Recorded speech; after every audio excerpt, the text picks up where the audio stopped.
Қыстақтағы күтпеген кездесу. Авторы Мерей Қайнарұлы. Колхоздың дүркіреп тұрған кезі, ауыл маңында шабындық жерлер аз, ал Тарбағатайдағы жаздай әзірлеген майы шөпті тау соқпақтарынан етекке түсіру қиынның қиыны. Таңбалықтар сол үшінде. Жылқылардың теріскейдегі қыстақта кезектесіп баққандағы бар жұмыстары. Таңертең, кешке маяда шөпті суырып, ат шанамен шашып шығу ғана. Түнде тұрып, түс тағысынан бір қорып қояды. Оның өзінде ит құстың шабуы сирек мұнда. Есет кешкілік пештегі отты шымшуырмен көсеп қойды да, жігіттерге қарап, сендер ертең етекке түсіп, азық түлік алып келіңдер, жылқыларды өзім-ақ жайғаймын деп орнынан жер таяна тұрды. Жалғыз қайтып қаласыз, аға, деген Мәдидің дауысы көтеріңкі шықты. Мені құдайлар дейсің бе, барып келіңдер деп Есет қысқа қайырды да, есікті сықырлата ашып тысқа шықты. Алтайдың жылы желі соғып тұр.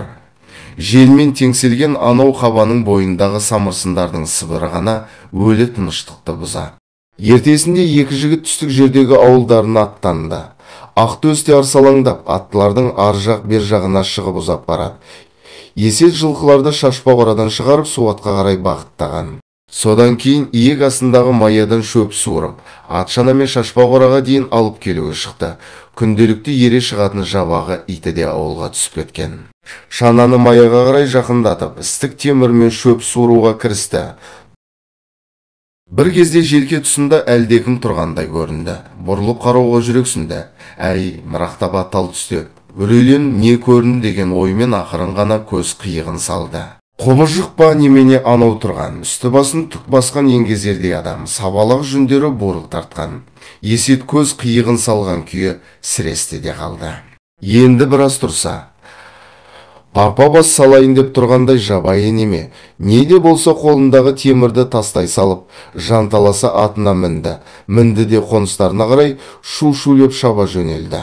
Ауыз үйге жақындай бері атынан қарғып түсті де, ішке кіріп үлгерді. Есігін іліп алды да, ентігін баса алмай біраз отырды. Қол аяғы дір-дір етеді, бүйтіп қорқып көрген жоқ өмірі. Сырт жаққа құлақ түріп еді, бөгде бір дыбыс жоқ. Мүмкін елес шығар, аяғын сүйрете басып, есіктің ілгегін көтере бергені сол. Арғы жағынан тоқпақтай жөнелді, кіскиік деген осы болар. Соққысы есікті қойып, үйдің өзін сол еткізеді.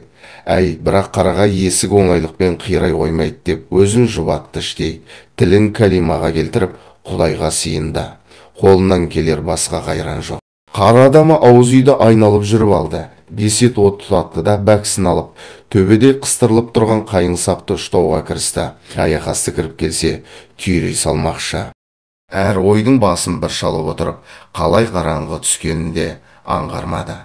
Пештің аузынан түскен жарық қана ауыз үй үшін ала көлең келейді. Сөйтіп отырып, таңға жуық көзі ілініп кеткен. Ауылдағылар ертесінде түске жуық жеткен.